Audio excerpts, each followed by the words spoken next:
my dad, he did taekwondo back in the day, back in the 80s, and it was pretty hardcore, as you're saying back then. He's like, the stuff he would tell me is like literally out of a Karate Kid movie. Like he said, there's a story he always tells me because there's very few taekwondo gyms that wasn't so big as in comparison to karate at the time. Because I remember he said five, four, three, two, and one. Hey guys, welcome back to the Way Podcast with your host Sajim Marwar. We are back to talking about other things than just movies today. Um, Today I have a very special guest on.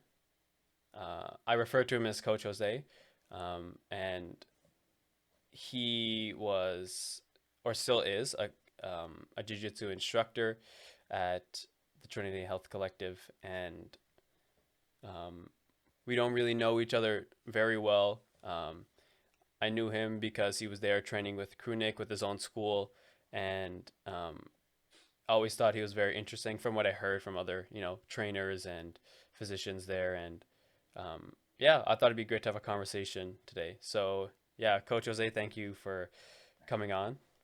Well, Sachin, definitely thank you for the invite, man.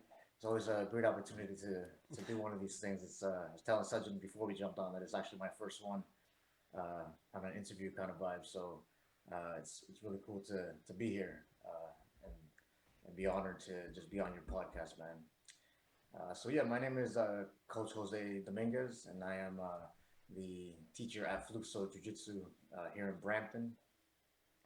And man, I started my journey in 2008. I started my martial art journey in 2008 in Gracie Humayta, Bolton. So I've been training for quite some time. Um, what can I say about my journey? It's been a lot of learning, man. A lot of learning about myself more than anything. You know, when I first started it, I literally had moved from New Jersey in 2005. And if you know anything about Jersey, it's the part where I grew up. It was a pretty rough area. Um, and then when I moved to Woodbridge, out of all places, Woodbridge, Ontario. And then a couple years later, I moved to Bolton, and then I found jujitsu, and I never stopped doing jujitsu since then. You know, through the pandemic and everything, I kept at it, kept training, and found ways around all the obstacles that could have come into my life, and still here, man. I'm hoping to be here until my late 90s. You know, hopefully I can make it that far into my journey, right? So, yeah, man. Cool, cool. So I wanted to ask you about. So you said you got started in jiu-jitsu in Bolton, right? How did Yes. you end up becoming a teacher, an instructor in Brazilian jiu-jitsu? Okay. It's a pretty long story, to be honest with you. I know when I started in 2008, the first 2 years for me were mostly about learning jujitsu and being good at jujitsu. The first time I did jujitsu, I got smashed. I'm a small guy. I'm 5'6", 150 pounds on a heavy day. But I got smashed by a smaller guy than me. You know, and with the ego that I had just coming from Jersey, it took a toll on me. So those 2 years of my career, I felt like I just needed to get really good at something. At that point, I don't think I had ever been really good at anything in my life, to be honest with you. Um, and after that, one of my friends that I met through jiu-jitsu in Bolton, he was actually from the same place in Newark, New Jersey that I was. So he took me under his wing, and I guess through that of him taking me under his wing, I kind of started understanding that it was much more than just techniques, and that certain people can teach you how to be a better person, right? So that took me all the way into purple belt. And once I got my purple belt, my parents also gave me this opportunity, and they were like, "Hey, man, look, we're going to Ecuador for a month. You haven't been back since you were like 4 years old. This would probably be a good opportunity for you to come." So I didn't really have a career; I just had a job. So I took a month leave from my job. I went to Ecuador, and as soon as I got there, my family just welcomed me like I had never been welcomed before in any place ever. And I haven't seen them in over 18 years. And the best thing about it was that they saw my success in Brazilian Jiu Jitsu as a way bigger vision than I had ever seen it. You know, I had my aunt there. She owns a place called La Liga del Sur, which is a league of lots of different sports: basketball, baseball, judo, swimming. And what they do is they provide learning opportunities for kids in these underprivileged communities who have no way to pay for these things other than somebody allowing them to come into the facility and train for free. You know, so that she gave me the opportunity to go out there and teach. My first week there, she was like, "Hey, this is awesome. Like, I need you to come out here and teach jujitsu." And I was like, "Okay, well, I barely speak Spanish. Like, how can I speak to a whole community and teach them jujitsu if I can barely speak the language?" So what I did was I found a couple schools around the area, and I went out to those schools and I learned from the teachers there. I connected with some of the students, and then I got more confident in my Spanish. So by the time I came up to do the seminar, I did my thing with one of my friends there, and it turned out to be really good. And what I learned was that you don't really need to understand a certain verbal language if like you can communicate through other ways, you know. And that moment right there was the highlight of me becoming a teacher, because like I knew if I could do that in another country in the most uncomfortable setting ever, you know, that's what jujitsu had done for me at that point in my life. It gave me the confidence to do something like that, which I would have never had I not done jujitsu.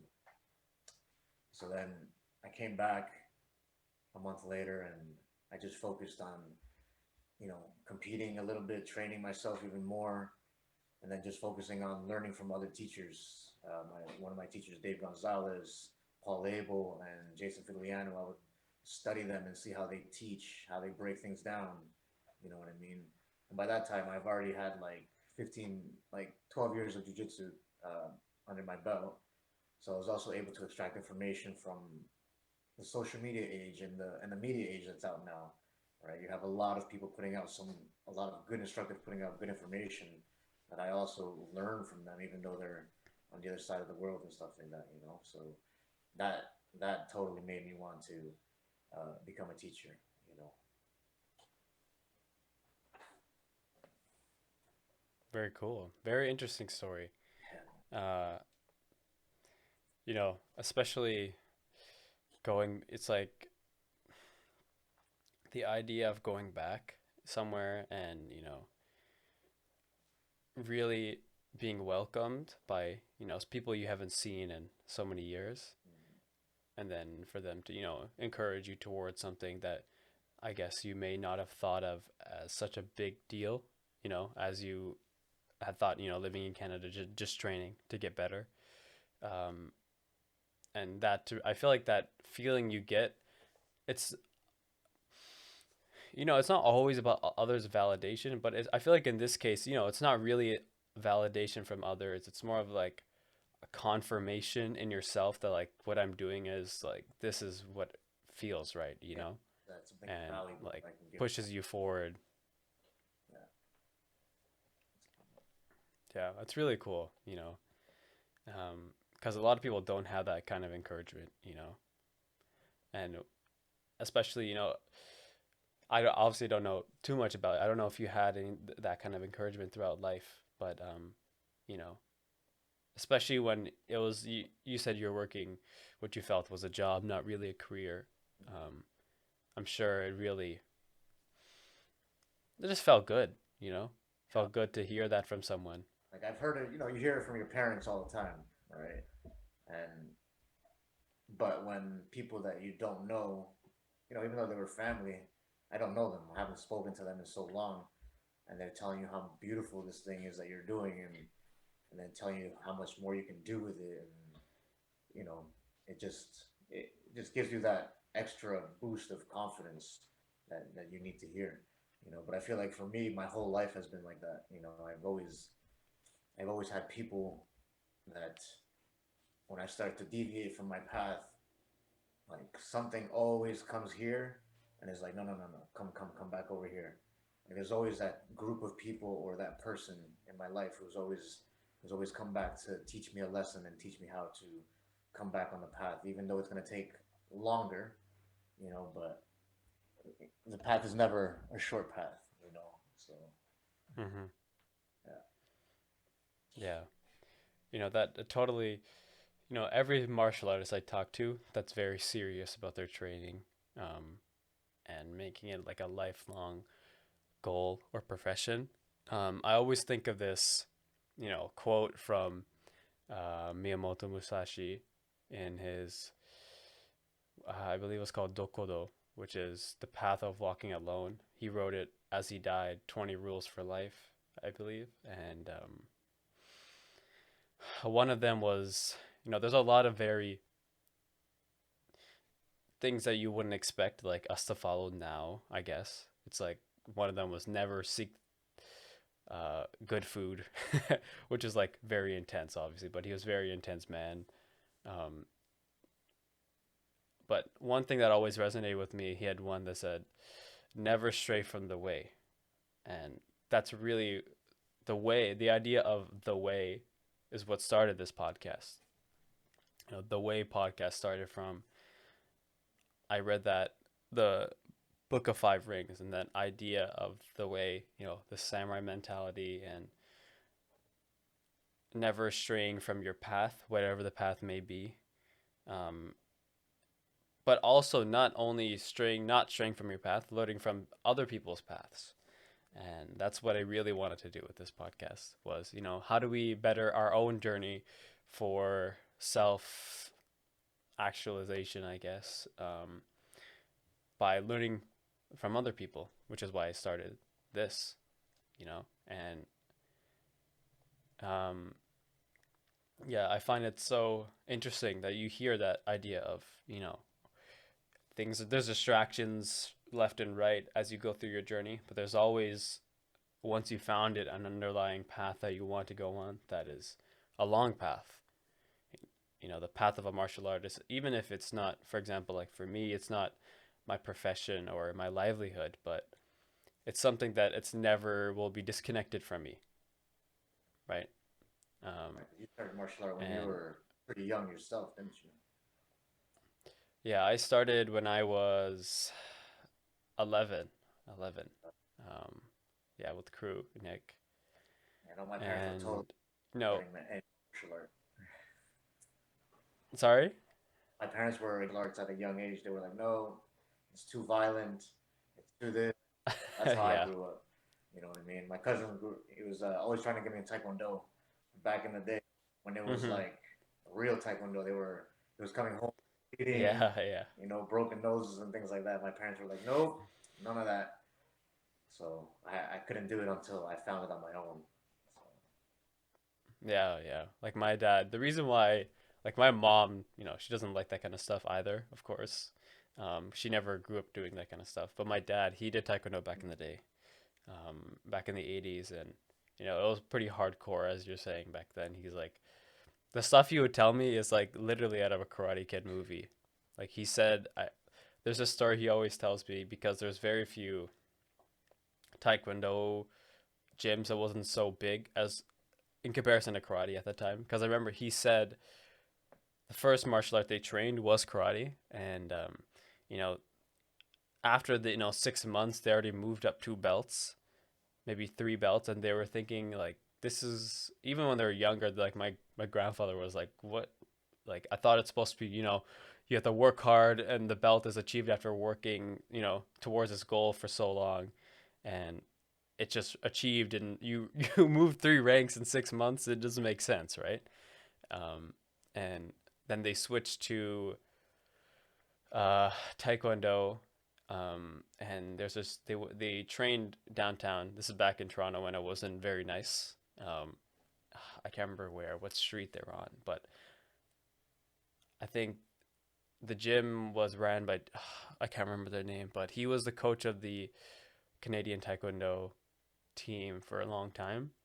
And back that was like total hardcore back in the day. Like he said, man, after that we would go to the karate tournaments because they were like just all open point sparring tournaments. And he's like, we just destroy these karate guys, man. These guys, because they never sparred and they only, it was watered down at that By that point, right? Uh, yeah, and yeah, and that's definitely where the reason why me and my younger brother got into martial art was because of my dad. Because he trained it with his brother when they were young, and he since he's already gone through like that experience of being with a teacher that's just not really a teacher, that's just trying to get you in and make their money, and not really better their students. And he's also with a teacher that really wants to push their students and help them achieve their best self. He was able to, help me find a really good place to train.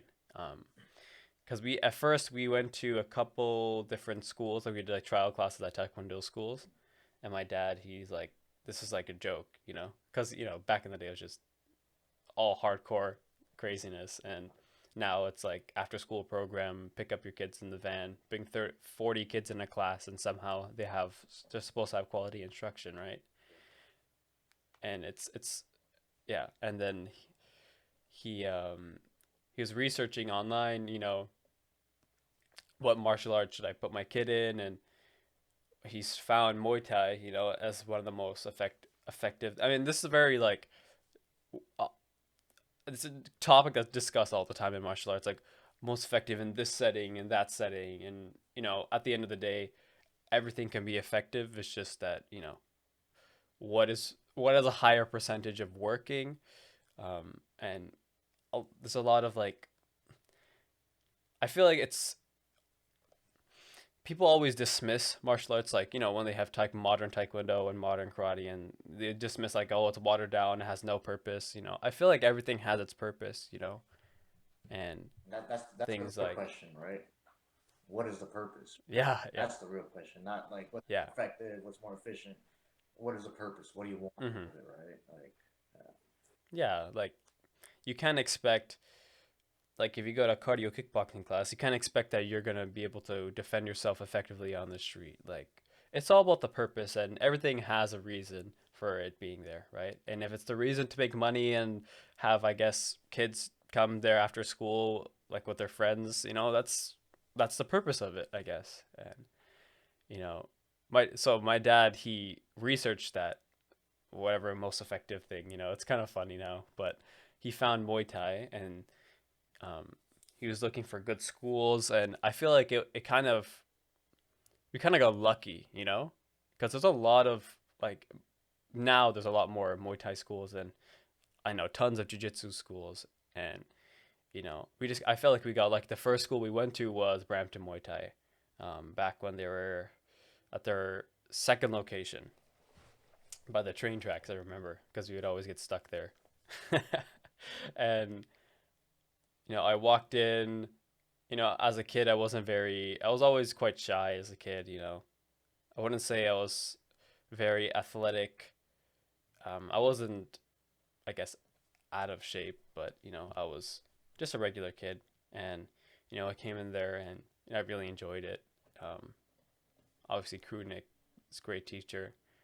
Um, Went through a lot of changes mentally throughout that process. And, especially developing as just a person between 11 and me now 19, right? Like even without martial art, you develop so much in that span of time, right? You go from a child to, you know, a middle schooler to a high schooler to a young adult, university student. It's a very big change throughout the time. And, martial art definitely helped me along the way. I feel like between the ages of 11 to 14, it helped me build that, like you said, that confidence, um, in oneself. And along the way, I started getting more serious with it. Like when I was 14 is when I really started taking it seriously, which is when I was sparring a lot and training with crew, doing the private lessons, and that was like one of my favorite times throughout my training. Um, it was just about getting those hours in and just trying to improve as much as possible. And now I'm at a different point. I can't. This is where a lot of it, I guess, real like adults are. They have a lot of other things to worry about. I'm not even at the point where I'm working all the time, but university obviously is keeps you busy. And finding a good school after moving outside of Brampton. Now we're in Mississauga. It was it's difficult to commute there, and we did that for a while. And then after the pandemic hit, it was just we thought like everything was in disarray, and we were trying to look for schools in our area, and it's hard to find a good teacher. It's very difficult. I'm sure as someone who is in the field of instructing people, it's a skill obviously within itself. Like my mom's a teacher. I know obviously how, especially with different age groups, um, and yeah. So and luckily we found a school where it's a mixed gym. They teach MMA wrestling. They're more of a MMA focused gym. I don't know if you know BTC. They do like a bunch of Oh promotions and yes, that's Burlington, right? yeah, yeah, Burlington Training Yes, Center. yes. Very familiar with them. Yeah. Yeah, so yeah. So we ended up training there, and that's when I started jujitsu. We started with nogi, like just like I'm very obviously very new into it. Maybe over 6 months, but not very consistent training. Mostly nogi, basically all nogi. I actually started training with my cousin, well, basically like a cousin, family friend's son, and he is one of those people who's like, I am gonna do this to like the highest degree, no matter what it is. I will tunnel vision focus on something. I'm kind of like that too, but he is like very much like that, and he will drop everything else. So he always was interested in MMA, and he basically got me into that gym because he was training like a maniac, literally every day, multiple 3 4 hours after the gym, and he was like, he's like 2 3 years younger than me, and he's like just going super intense. And then what we would do, because I would spar, we started to spar during pandemic, and just so I could teach him a few things here and there, and it helps me develop myself too. And I was always interested in other martial arts. Like throughout the pandemic, one thing I really got interested in was judo. And I always wanted to. I feel like I reached a point in my Muay Thai training where right now it's less of I don't need as much, I guess, instruction. It's more about honing my skills on my own. Obviously, instruction is important. You can always learn more. But now it's about really learning how to train yourself. I feel like at this point for me, and then I started just basically like he had at that point had started about a few months before me, and he was training very consistently, and we started he was just teaching me like basic things like armbar from guard, armbar from mount, basic positions in BJJ. And I know a lot about the I know not a lot, sorry. I know a decent amount about terminology, right? Because I'm one of those people who once you get into a topic, I like to research that. I like to know all the terms and all that kind of stuff. So, I know things like open guard, closed guard, half guard, side control, um, arm, whatever, like names of certain For all the submissions and guards you stuff. need to know. Yeah. Oh, from instructor, so it's probably definitely true. And then there are I variations mean, and million and one variations of each one. yeah. And from then I started training a little bit more. I started going with my younger brother to a few classes, and I've always liked the mentality of jiu-jitsu because I find it in some ways similar to Muay Thai, even though arts are they're obviously very different. One is done mostly standing up, one is done mostly on the ground. But um, I find the mentality of it's because like for example wrestling, it's a very it's a great tool. I love wrestling as well. I love takedowns. I mean, from Muay Thai, I love sweeps, throws, the stuff like that. That's also got me into judo as well. But it's so, I don't know, the mentality of it's very different. It feels always so competitive.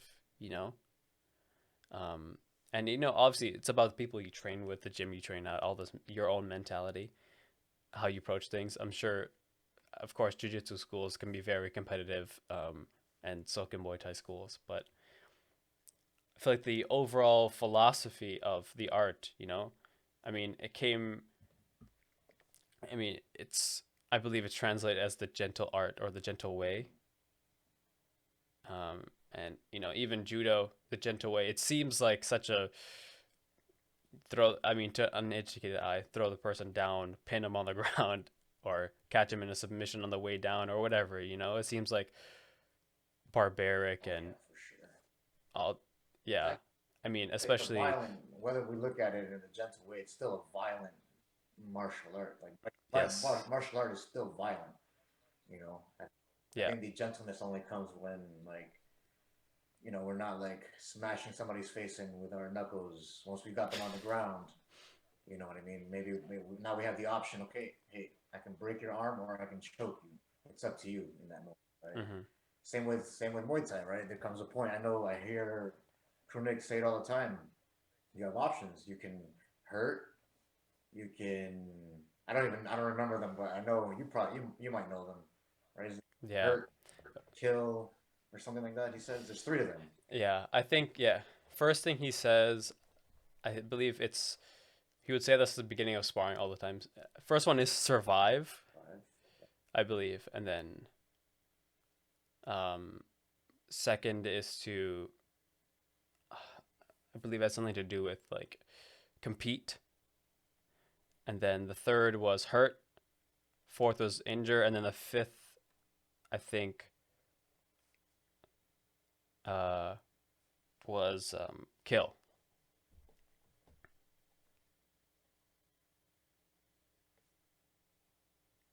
We all good? There. Okay. Yeah. Can you hear me? Yeah, I can hear you. I can hear you. There's Sorry, I just lost you there. it's funny. It seems like another coach is here. I think sometimes that happens with Zoom, I guess. Oh no. Yeah, my That's all right. screen went black. Like,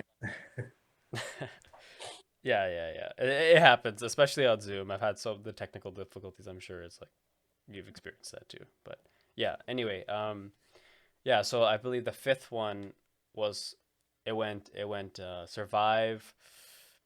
I can't remember the second one. Control maybe. Hurt, injure, then kill. oh, that's the one. Yes, hurt, injure, kill. That's the one. Yes, yes, Yeah, I'm yes. pretty sure Like it's something along those they just lines. And power. I think on those lines, man. That's honestly, man. I've learned a lot from teaching with crew Nick, man. Like you were saying, the difference between Muay Thai and Jiu Jitsu. It's like it's different in the way it's taught. Whereas, like in Jiu Jitsu, we don't really focus on making sure that the body is extremely strong and able. You know what I mean? Whereas in Muay Thai, I know like if you look at Kronik's classes or a John Suchart's classes, they're all about making the body strong and making sure their athletes are extremely able to do the things that they need to do to fight, right? Whereas in jiu-jitsu, it's a little bit more like, okay, you just need to know the techniques and you got to be able to do them effectively, efficiently with skill. But at the same time, like what I've learned with crew Nick is like we also, as martial artists, we should be training our body all the time, and that's something that I added to my classes because of him, right? If you look at the typical jiu-jitsu class, it's an hour-long class. You have 30 minutes of technique, 30 minutes of sparring, probably or more. But for us now, we've added like a physical component in the first beginning of a class. We have like more than just your line drills. Now we're focusing on making sure the students are strong as well. That way, by the time they finish their class and they go to their sparring now, they've done a lot more with their bodies physically. Now let's see how you guys do under pressure now a little bit better, right? Mm-hmm. Um, and then I guess for jujitsu, I know we were talking about the calling it the art of being gentle before, but one of the things that I learned from listening to the Valente brothers in their research on judo and jujitsu was that it's actually not the art of being gentle; it's the art of yielding, right? The art of being able to use somebody else's force and use it against them, opposed to calling it something gentle. Because Mm-hmm. nothing is gentle about pulling somebody's arm and trying to break it. That is Even though true. sometimes I feel when I'm on the mat, I feel like I'm being gentle enough, but at the same time, I'm like, no, man, this is actually really like if they move the wrong way, it's done, right? Yeah. So, but yeah, Yeah, that distinction is definitely true. Um, yeah, it's definitely fair to say that. I feel like the gentleness is achieved once you've been through I don't know. I wouldn't say the violence because it's always violent, but there's some there's some sort of interesting calmness there is about I find with a lot of true martial artists. And what I mean by true martial artists is not someone who goes in there to satisfy their ego. Someone is that goes there to reduce their ego. Try their best to control it, better themselves, while also giving the opportunity for others to better themselves. And I've noticed this sort of calmness, and there's I can't remember the exact quote, but it's like, um, you should always be afraid of the calmest person in the room. And I feel like that's something that a lot, or at least I try to strive to, you know, because our martial art for me has been a lot of, especially in the beginning when we learn a lot of self defense, it's the art of learning how to fight to so you don't have to fight, And I'm sure, especially in your youth classes, you teach lots of self defense applicable things. Like, of course, there's things within that are very martial art competition specific, um, like, and Muay Thai pulling up. It's like the thing. There's so many things that are like within it, like throwing kick, checking, throwing kick, very close range. Obviously in the street, you probably shouldn't be throwing body kicks and trying to check the other person's kick. Or I think I can't remember what it was called in jujitsu tournaments, but it's where people pull guard and they just scoot over the entire time. oh, they call it the boots butt scooting. They call it the butt. Butt scooting. Obviously it's probably not the best idea to do that when physical confrontation in the street, but a lot of what is being taught, at least for me, is the idea of learning to fight, learning to defend yourself, so you know how to actually get yourself out of situations and realize the severity of situations. Because I find a lot of people. I'm sure you've experienced this. You've been alive longer than I have. Even in my short experience, like you can tell the difference between someone who knows the real danger of an altercation versus someone who is blinded by their emotions in that moment, because we've experienced a level of pressure that the average person probably hasn't, growing up in, this country. And, it's another way to steel yourself, I guess. And it's almost like it's not worth it, a lot of the times. That's actually the story that got me into like that got me wanting to do jiu-jitsu when I was in high school, and I went to an all boys high school, and it was man, this all boys high school. When you think about all those boy high schools, you think okay, they're in uniforms, they're all nice, they're all preppy boys and stuff, but it was like the complete opposite. It was Yeah. like you're in uniform, but underneath that uniform, everybody had a gang flag under, or everybody was up to no good. You know what I mean? Mm-hmm. And I remember there was a small guy. He was a yeah, he was a senior. They were all seniors. They were on the football team. He was on the baseball team, a Spanish guy, small like me, and for some reason, he got into a little altercation with a few members of the football team who were a lot bigger than him, and he ended up in a tussling match with one of the bigger guys.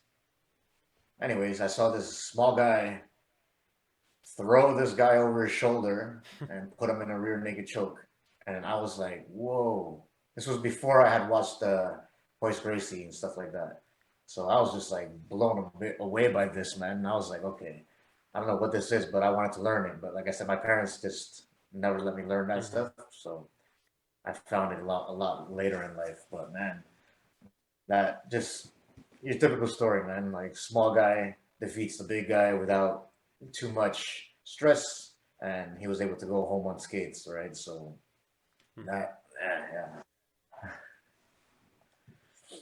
Yeah, I find that's one of the beauties about, you know, grappling arts in general, especially, I guess, maybe classical Brazilian jiu-jitsu in a way. I don't know if it's a specific term, but it's the idea of like, especially I see with Gracie jiu-jitsu, the way it's taught, the I guess the original way it's a lot about control, right? Because you can control someone without hurting them in a grappling sense, right? In a striking scenario, there's so much, like, you don't have to be skilled to knock someone out with a haymaker punch. You just have to be in the wrong place at the wrong time, you know? And, I'm sure obviously there's a lot of things that come into play when you're grappling too, of course, especially in those situations, strength, size, all that kind of stuff. Even if they have grappling experience.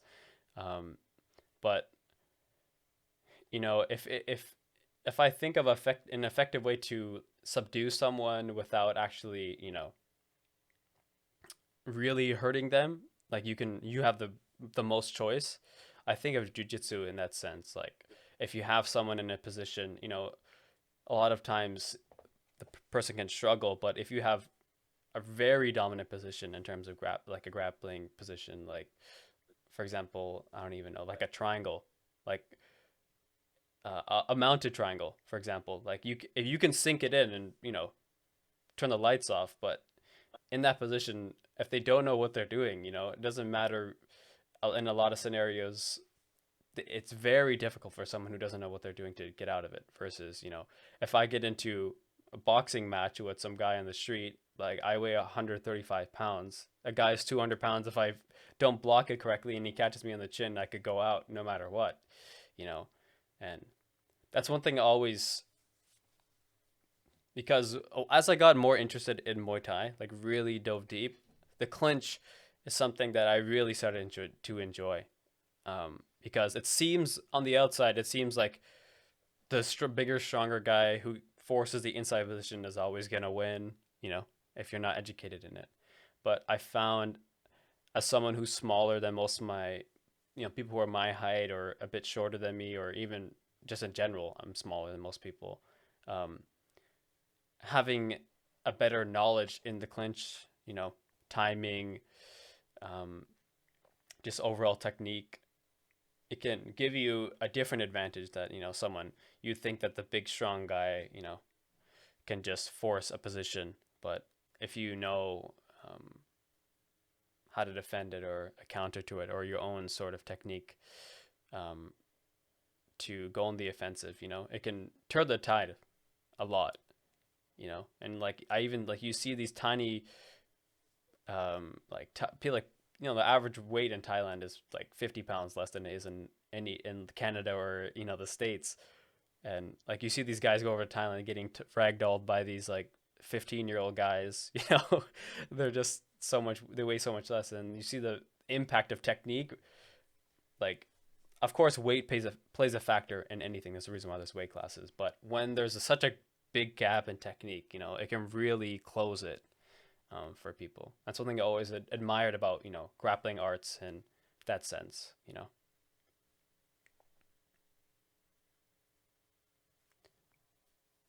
I think your mic is muted, maybe. Okay, No, there you go. no. Yeah, it's good. I was gonna say I feel like that's what's definitely kept me on the mats and training a lot, man. Even the times where like now that I've been, I've had my school since 2017, and then we had a two break of the pandemic. But I've got some of my blue belts. They're pretty big guys. They're like 180 to 200 pounds, taller, shorter, more compact. And now they actually know jujitsu, right? So, and they've been rolling with me for like 3, 4 years, so they understand how I Yeah. play jujitsu as well. So now I'm like, oh man, I'm 150 pounds. Sometimes if I'm in the wrong position, man, these guys just roll me off. You know what I mean? So I have to make sure that I keep myself strong and active in all these things. But more than anything, just keep learning. You know what I mean? And putting myself in places where now I'm tricking them again. Like Hmm. we said in the beginning, it's almost like in the martial art journey. At some point, you have to go back and relearn and martial art. And that for me, that's what the past 5 years have been. Once I started my own school, uh, I also stopped my own journey through my old teachers. So I just focused on building my school, and that's what I've been doing the past 5 years. But now, I'm starting to find my journey back again towards learning and towards my black belts. You know what I mean? But oh man, I forgot where I was going because we were talking about something, and then I was supposed to go there, and I went over here instead. But you Um, were you were talking talking about about something there. controlling how it bridges the gap between the technique bridges the gap between weight, can trying to Oh, minimize right, the right, right. difference. Yeah, that's why I brought up that story because I've been relearning how to control people. Um, like I said, I'm 150 pounds, but I'm also 10 years older than I used to be when I started my journey. Right, so I have to play jujitsu a different way, but it's what keeps me on the long. It keeps me safe. You know what I mean? If like I feel safe when I train jujitsu, where as opposed to like sometimes I'll spar with friends like standing up,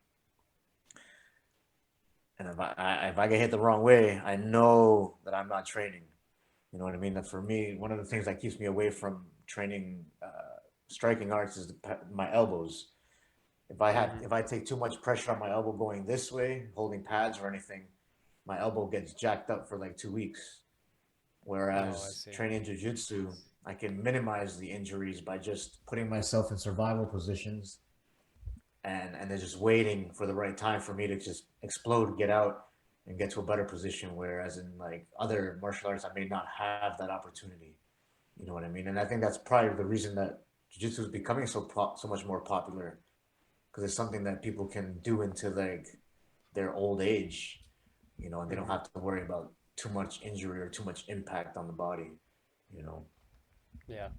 Yeah. Yeah, for sure. Like Yeah, for sure. I, s- I saw something so wholesome the other day. I think not the other day. It was actually a little bit, maybe a couple months ago. It was this lady. She started Brazilian Jiu Jitsu at like 65, and then she got her black belt at the age of 76 or 77 or something like that. And it was so nice to see something like that. You don't see it in most, well, you do see it in other martial arts, but it's something that, it just feels good to see someone practicing something that they started already. People, a lot of people say, oh, am I too old to start this or too old to start that, you know, and they start at such a late age in life and then they still achieve, you know, one of the, I guess, aspirations of most martial artists, a distinction showing that, you've put work in and you've really bettered yourself and your skill. And yeah, it's just, it's harder to do in other, even in other like sports in general, Yeah, that's like, true.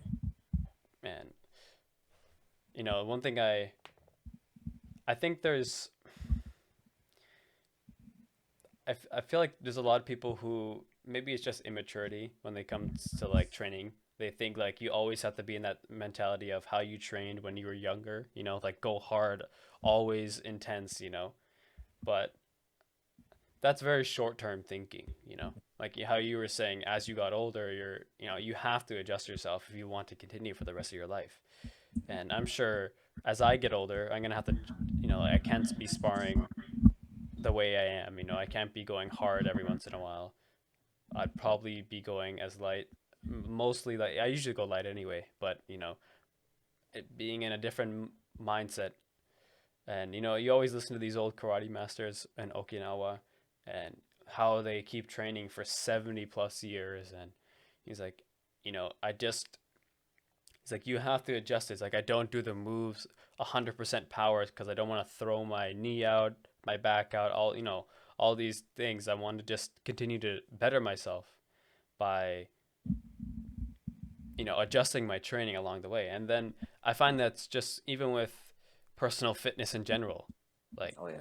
a lot of people think there's a one size fits all for getting jacked or growing muscle or getting stronger or getting leaner. And that's why we have these people who design workout plans and routines, because everyone's different. You can't have the same plan for someone who's 25 versus someone who's 65 who has I know. different goals you Keep know telling that to one of my students. He's 65. He's almost at blue belt. But man, this guy sometimes when I watch him, he rolls and trains like he's in his 30s, and I'm like, dude, I've had to teach him how to like relax a little bit. When he first hmm started, he started with me a few years back, right before the pandemic. So he would do the first 45 minutes and then be like, Coach, I have to stop. Eventually, he worked himself up to the hour and a half, and now he's rolling. And hmm he was sparring the other day with some of the younger, bigger guys too. And I looked at him, I'm like, are you okay, man? And he was confident. He came up to me afterwards. He was like, Coach, thank you for like inviting me to this class and for teaching me how to be old. yeah Because sometimes he's been an athlete for a long time. He's had heart surgery. He's got a plate in his chest and all these things. So like, I want to make sure he can do jujitsu for a long time, and he's not just going to be one of those guys who just train for a little while and then say, hey, this is not for me.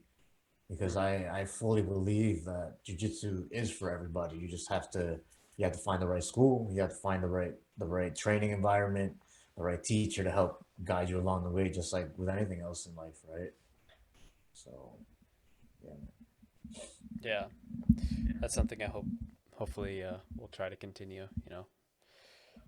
And yeah, that's the reason why I got so interested in jiu-jitsu was like in that sense where it's similar. I said it was similar to Muay Thai. It's kind of like, obviously Muay Thai here in North America is very different than it is in Thailand, um, depending on who you have as your teacher. I've tried out a few different Muay Thai schools once we moved out, and it's a very different mentality. It's like a same North American competition. It's either like you're there to go casual, never want to spar, just want to get a workout in, or you want to compete. Like there's no in between of want to be a martial artist for your lifelong. And it felt so impersonal, after being training with crew Nick at the collective, with so many nice people, just just creating such a nice environment. It's not just about your teaching and just about your skill. Like there's a reason why not all great fighters or great martial artists become great teachers. It's a separate skill in itself. And then also creating an environment that is conducive for people, different goals for people, right? Like I remember Crew, he would talk to us in very different ways depending on the situation. Most of the time, he's very calm, collected, and not very loud, when he's explaining things. But when we're hitting pads, he yells out what we need to do. We have to be intense in certain moments. And when somebody messes up and they, for example, my leg gets caught, I get sweep out hard and I land hard. Like I was, I was fine, and my sparring partner didn't mean to. It was just like autopilot mode. And then he's like, "Hey, sit down. You can't be doing that." Like he can change his modes into like you can't always, and that's something that, like, a great teacher, you have to adjust yourself based on the situation, because for to be the most effective in that moment, to teach him something, he has to tell the my partner to sit down, calm down, and this is what you did wrong. And then after, when he explained it, he wasn't yelling at him. He was, you can't be sweeping that hard in sparring. I've seen guys hurt themselves real bad from a fall like that. It's very hard to brace yourself. And you know it's that sort of environment, like, I mean, at the new gym I started, and I went to the Muay Thai sparring, and I'm like, whenever you go into a new gym and you go to the sparring, this is when you really test out, like, the people there, if they're what their mentality is in training. Are they just want to take your head off the entire time? And I remember the first guy I went with, I already knew it. So we go in. The coach is really nice. He's very chill, Coach Dylan. And I stepped into the ring. This guy comes in. He's just there for the sparring. It was after the Muay Thai class, and we touched gloves, and you know, and Muay Thai, and maybe more at our gym, but like a lot of gyms, we make sounds when we spar. Oh, Oh wait, and like, I remember Crew, he would always do this thing. We're just like, and he'd keep on landing whenever he lands on you, and yeah. that's really a core part of the art, right? So then, we're just landing, we're going glide at the beginning, and um, when they don't respond with something, then you're like, okay, when it's dead silent, that's when it's like, this is very serious right now. When it really is not supposed to be, it's just sparring, right? And then it slowly started to escalate, because these guys, most of them are MMA guys, so they don't train. Yeah, they're very different in the way they spar. It's very like, their Muay Thai is not very Muay Thai. It's more kickboxing that kind of has a clinch, but they didn't work on clinch as much, and it's expressed in a very different way. So it's lots of hands, and it's hard to lay out the ground rules before you go into the sparring, because you kind of just jump in. You're not like, okay, so this is what we allow at the gym. You know, there wasn't really that. I kind of just jumped in, and we're going, and like, when you first spar with someone new, I don't understand why people just go hard. Like, I feel like it's just ridiculous. Like, do you meet Point. someone and then start arguing with them as soon as you get to them, or start talking in a certain way, making jokes that only would work with people well? Not Like, at you all, have man. to Usually, adjust. But even for yeah, me, like when I go to new gyms to spar, I'll literally like I'll lay on my side and I'll be like, "Hey, okay, let's go play," kind of thing, just to get a feel of what's gonna happen. And then yeah, then depending on what happens, then I'm like, "All right, well, it's gonna be one of these rounds, or it's gonna be okay, it's gonna be one of these cool rounds and it's a cool vibe, right?" But you're right, there are gonna be some people when you go to spar, and you're gonna be like, "Oh man, it's gonna be one of those. This guy wants to yeah, kill me right now." Oh, this guy's cool though. He wants to just flow and go have an exchange of have a conversation, right? Go hmm, technique for technique and timing, opposed to just like overpowering the yeah, conversation at the time, right? yeah. Because, yeah, I remember it got really bad. Because the thing is, if you don't meet them at their level, then you're just gonna get hurt, right? And of course, I mean, a lot of people might not understand this unless they've been in that situation, right? Especially in Muay Thai sparring, right? Because you have to make someone respect your strikes, but it's hard to do that when they're not thinking they're not really thinking. They're autopiloting, hitting hard, hitting hit for hit, because I can land a clean technique. I usually have more experience than people there, right? Because they're usually older. They started later. And the thing is, especially when you're smaller and you're younger, you land something clean on somebody, they kind of get a little pissed off, right? But I don't hit hard. Like, I can land a head kick and not hurt someone. And like, I knew the turning point in the round, because we're going light, and then I get him in the clinch and he shells up in the clinch, which is usually what you don't want to do. And I'm not gonna knee him in the face, right? Yeah. He goes like this, because I think he mostly did boxing and then some kickboxing, but he's like, he goes like this, and what am I gonna? I'm not gonna knee him in the face. So I just give him a couple light knees to the body, and then the coach is like, "Hey man, make sure you don't put your head down. You could be catching knees." And obviously he's not listening. He's just in his anger mode. Then after I landed a teep and he fell over, it was very like he just walked into it, and then this is where it's like, okay, now he's pissed off, and he comes up and then he's like throwing big hands, and for me in my mind it's like, okay, if you're throwing hard for hands and kicks, then that's when it's like, okay, then everything goes. Like at that point, I was just shelling up because he was throwing really hard. It was like the halfway through the round, and he was throwing really hard hands, like just like 20 hit combinations, and I was blocking, and then landing hard low kicks, trying to stay on the outside. I'll go in the clinch, and then like the problem is knees, you can really damage someone without even going hard, right? A knee to the ribs, like you don't have to go hard to hurt someone, and it's hard for me to like when they're just going like swinging like mad the entire time. It's hard to control them. So I was trying to be. I shouldn't have been a little that nice in the clinch. I should have been meaner, but and then at the end of the round, I remember he put his head down and I threw a knee and he moved it back.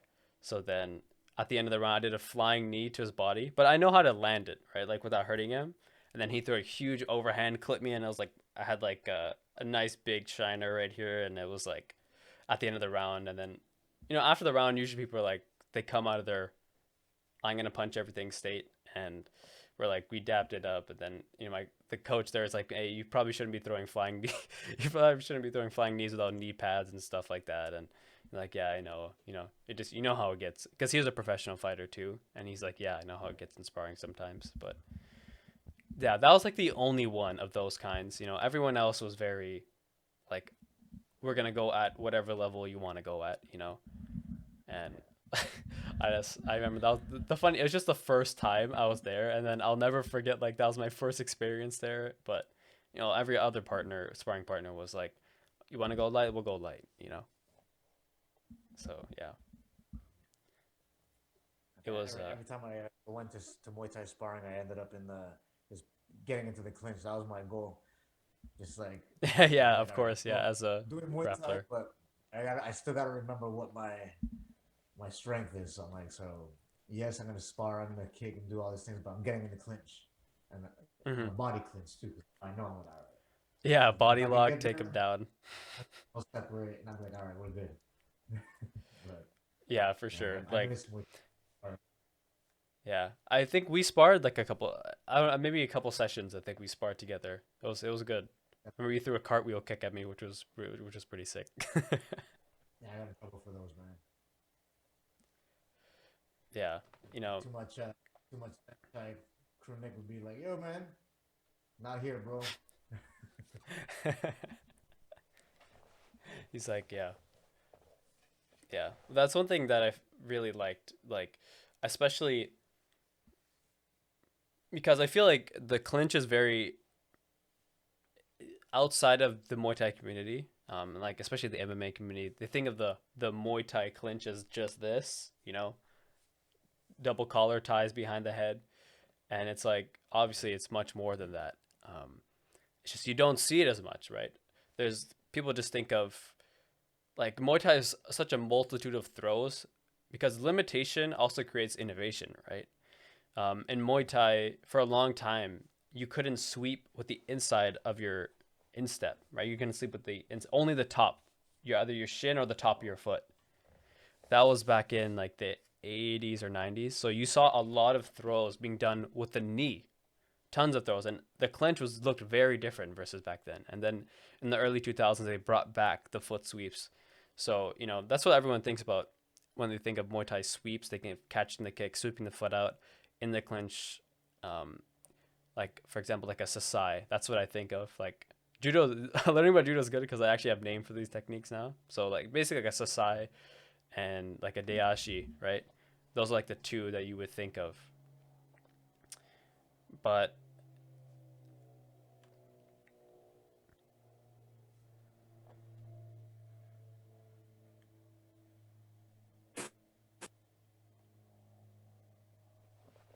Yeah. Sorry about there we that, go. man. I have no idea. No worries, no worries.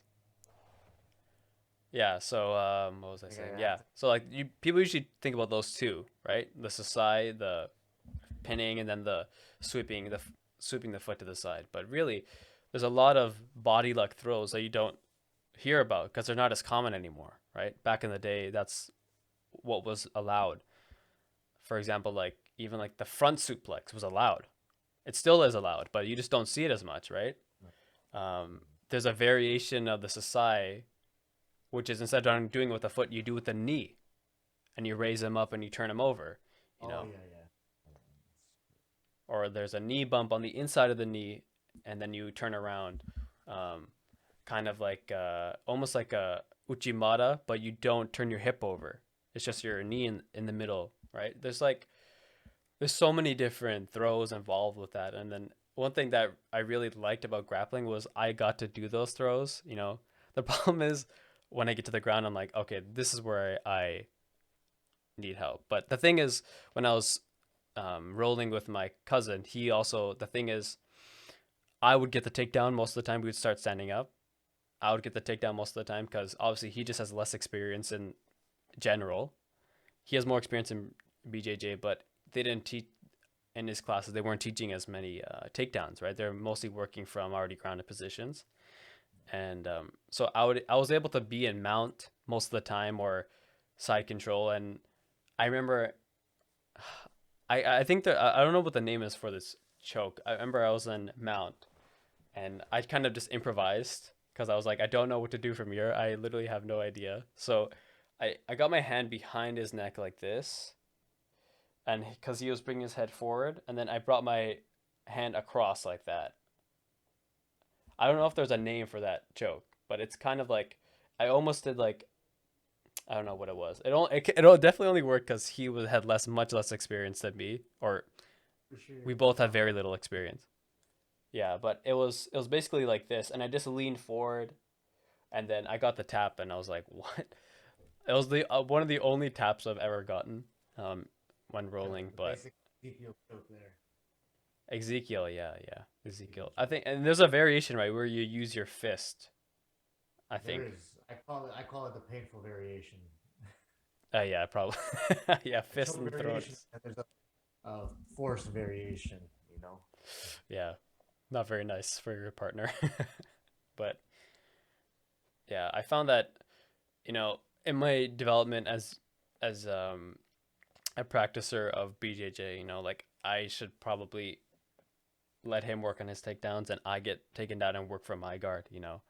And that's like obviously the biggest learning curve is working from that bottom position. Um, No. because top position, it's like something familiar. Obviously it feels dominant just naturally. Yeah. And If you look at it, like if you're on the top of the mountain, you're literally just in a full tie clinch. You could be in a full tie clinch. You know what I mean? Just on a different position on the ground. mhm. If you ever get the chance to talk to Crew Nick about how he learns jujitsu, I think you'll find it very interesting the way he Yeah, applies Muay Thai um, to jujitsu and how he uses the Muay Thai clinch to orient himself around that too. It's really cool, man. yeah, because that's how I when I initially started rolling, that's how I tried to approach it because like, okay, this is what I know. How am I going to apply what I already know to this new situation? So like, positions like collar ties and underhooks and those are done on the ground of like it's I was thinking like it's kind of like clinching but on the ground, but obviously it's very different. You have your legs. It's another whole other aspect. Yeah, that's the whole other aspect that comes to play for sure. There's a lot more trouble on the ground because you do have more to worry about, right? Now you have to worry about the bottom person doing things to you, Yeah. bumping you off, and to play with and stuff there too, right? Hmm. But it's really cool, man. Yeah, it's been a lot of fun. Um, reigniting, well, not reigniting, just adding something else to, my martial arts journey to be a better, more well-rounded, just person in general. Um, And yeah, hopefully I can, continue on this journey and eventually um, feel confident, on the ground, not feel. I wouldn't say I felt helpless yet. I haven't rolled with some high level big guy that's just gonna, even a smaller guy that's just gonna, destroy me. I haven't rolled with someone like that yet, but um, one thing I found, I had an experience, my first time rolling with people other than somebody I knew already. It was after the wrestling class, and they had, so yeah, I took the wrestling class, and then after they had just free rolling open rounds, and I went with this guy, and he was bigger than me, maybe like 170, and he was young. He was like maybe 16 or 17, so he was a couple years younger than me, but he was bigger, right? And I remember this guy, like he had me in side control, and being under a big guy when you're in side control, I mean, yeah, it's definitely, especially when they know to drive their shoulder into your face. It was like, yeah, but I was like, try to keep my cool. And then I just remember him ripping. He used to rip the Americana like every time. Like he would never, like I'd try to tap as early as possible, but like you should go slow with submission so you don't actually permanently injure someone, right? And I just remember him going so fast. I'm like, dude, you gotta relax with the the submissions, man. Like we're both. I'm basically a beginner, and you're so much bigger than me. They like rip my arm off.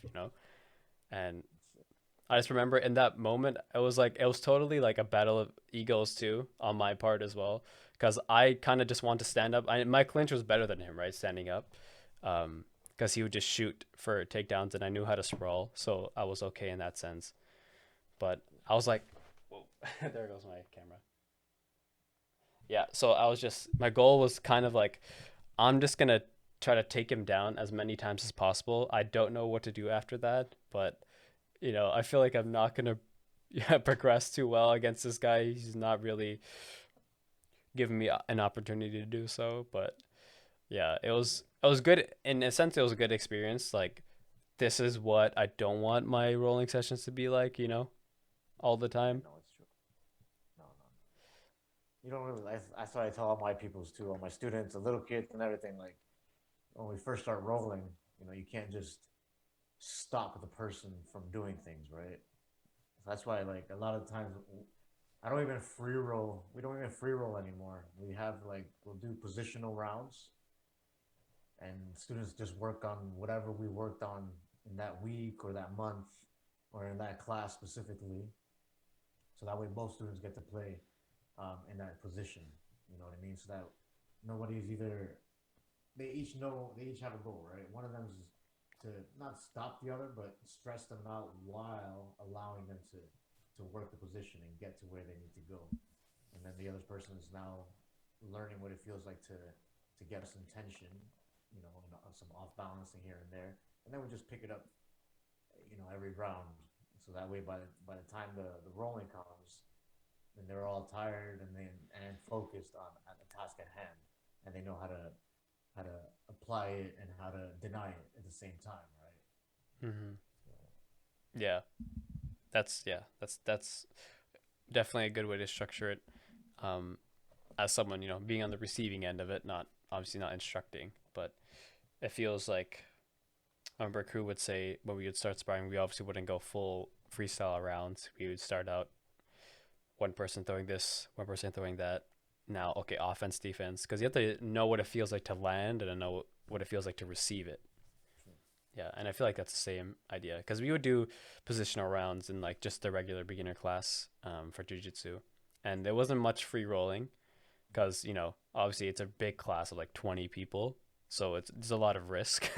One person managing all these people rolling, and who are not experienced and might hurt each other.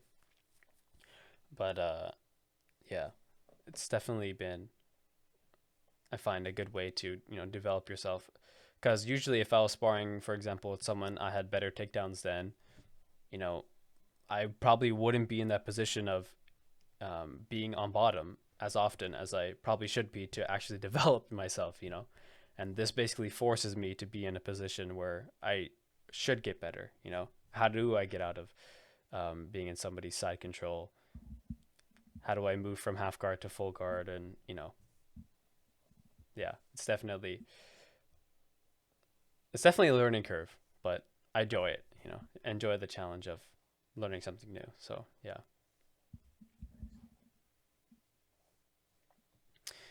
Okay, so we're okay. Yeah, we still have a bit of time. So I always wondered. You said you use the term fluxo, right? For is that Yes. is that the name of your school or the philosophy of your school? So it's really both, man.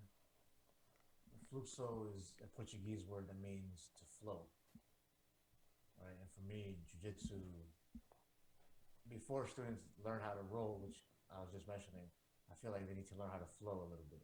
They need to learn how to transition and how to go where they need to go before applying a full amount of tension and not understanding of how to get there under that tension, right? So that's what kind of guided me towards the name of having my school name Fluxo. But not only that, but like even if you look at life, the philosophy of it, I don't. For me, there's not really like a good or bad situations that we may have in our lives. It's just whatever is in front of us in that moment, and it's up to us whether we want to flow through it and look at it as a bad situation or flow through it and look at it as a good situation. But either way, you got to be able to maneuver yourself through that tension, and there's nothing else that moves better than water, and Bruce Lee said it the best. Mm-hmm. Be like water, and I love Bruce Lee, man. That's is his philosophies of martial art, or has just continuously just come back into my head. That "be like water" quote for me, it fits into jiu-jitsu perfectly. And to most martial arts, to be honest with you. But for me, Mm-hmm. because I am a jiu-jitsu practitioner, and I relate to that best. You know. Yeah, for sure. Yeah, I don't know if you can see. I have a few posters in the back here, Bruce Lee posters. But yeah, definitely. I uh, I definitely resonate with that quote as well. I always thought it was very interesting. For the name of your thing, I want to ask you about that. But yeah, It that's was pretty very. random. Crew Nick, Dr. Ash, and myself were, and the first name I had looked at was Ether, right? Uh, the empty space, which also kind of was where I was in that moment. I was in an empty space where I didn't know what I wanted to do, but I didn't feel like that was a name for my school or what jujitsu was really related to. So I randomly messaged Nick and Ash, and I was like, "Hey guys, I'm looking at this name." And as soon as I messaged them, they pretty much messaged me at the same time, and they were like, "Hey, what do you think of this?" And we're like, "Wow!" Like we broke it down philosophically and terminology wise, and we found it to be the best fitting for the school, man. Mm-hmm. Definitely, I definitely embodied it. Obviously, a lot more coming out of the pandemic. The whole term of being able to flow through the bad situations or the good situations, or not. You're just not even looking at it as a good or bad situation. You know what I mean? Mm-hmm. And that's what I did during the pandemic was just I just flowed, man. I just kept it moving. I knew that I couldn't Yeah. get stuck. I had seen too many schools starting to close. I had seen too many people complaining online. I had seen a lot of martial artists just losing their shit. And I was just like, no, man, like, you can't do this. You got to keep moving somehow. You got to keep the flow alive. You can't stop, you know? And Yeah. I'm glad I did because yeah, I feel like that's what has put me in the place where I am now, and continuing to make sure that my school is providing a solid jiu-jitsu program for the community of Brampton. Yeah. Yeah, for sure that it's apparent, in your state coming out of this on the tail end of the pandemic, things are opened up and moving forwards, hopefully we can this stays which it looks like it will. Which I'm, of course glad for myself, but also for all those who were affected by it, you know. Um, One last thing before we go. Um, I know in many martial arts there's usually a kind of verbal cue that people give that's associated with the martial art. For example, I remember when we in Muay Thai we would say "sawadee kap," which is a greeting, Thai greeting of hello, but it means a lot more, you know. And um, in jujitsu, you always hear the term "os," um, and I was wondering, you know, as from your position as an instructor and a practitioner, what does that mean, you know, in the context of Brazilian Jiu-Jitsu? Because, you know, you hear it quite often. Honestly, man, I guess it probably depends on the school that or the teachers that you learned it from. For me, I never really used the term os, but I know a lot of schools do, and I don't know if it's a jiu-jitsu thing, but I know it's definitely a judo word because if we look at jiu-jitsu, everything goes back to judo, and then jiu-jitsu Mm-hmm. just you know that's where it came from, right? So it just took what it needed. Brazilian Jiu Jitsu is a little bit different. The culture is Brazilian Jiu Jitsu culture. It's not Japanese Jiu Jitsu culture, right? So I'm not extremely familiar with it. I know that a lot of people don't really respect that word too much, Mm-hmm. but some people do. You know what I mean? I don't use it. Um, when I tried to incorporate it into my vocabulary, it just wasn't something that came natural. So I didn't bother like diving into the word or into the usage of it. To be honest with you, man. Like for me, a traditional, just a nice bow, a handshake. Yeah. That for me is just everything. You know, a look in the eyes. As long as like you're standing tall, you look at me in the eyes as we bow. For me, that shows all the respect that we need to show. You know, a strong handshake. I'm super modern but traditional like that. You know, a bow and a handshake for Yeah. me is everything. You know, like I teach my kids how to bow properly, not just look down on the mat, Yeah. and fold your head. No, you're looking in front of you. You have a strong posture. Like your hands are nice and tight. You know, the same way that I teach them when we shake hands. You know, whether they give me a props or actually holding my hand, I'm like, hey, don't give me a little prop like this. Like that's whack. Give me a nice strong prop, or give me a nice strong handshake. Mm-hmm. You know, but that for me was what it comes down to, man. Like I said, for me, just the word really just didn't have meaning. When I found out about the word, it was actually the community of jiu-jitsu was making fun of it more than anything. You know, it was Yeah. us this, us this, us that, and I'm just like, okay, well now you've thrown around that word for what purpose? Almost like Mm-hmm. the way that Yo was namaste, namaste, namaste, namaste. For what purpose? Do you Yeah. really know what it means? Are you saying it for the purpose that it truly stands for? Um, so that would be something that I'd have to do some research on, or you can do some research on and really see where that word stands and where it uses. Because if you look at judo, man, judo has a specific usage for every single thing that they do. Yeah. Whereas Brazilian jiu-jitsu, it's very loose, and if we look at it in North America, it's even worse. But that's why I've always wanted to go to Japan and learn at the Kodokan, man, because I Oh know yeah, Kodokan so much Judo. there. You can just like, oh wow, we're not doing that over here. Look at the way they Yeah. set up their dojos. They set up their dojos with their master in a certain place. They sit a certain way. They bow a Mm-hmm. certain way during certain parts of class, at the end of class, at the beginning, while they're learning, right? And we just lie down on the mat like models or lay down, whatever. You know what I mean? Yeah.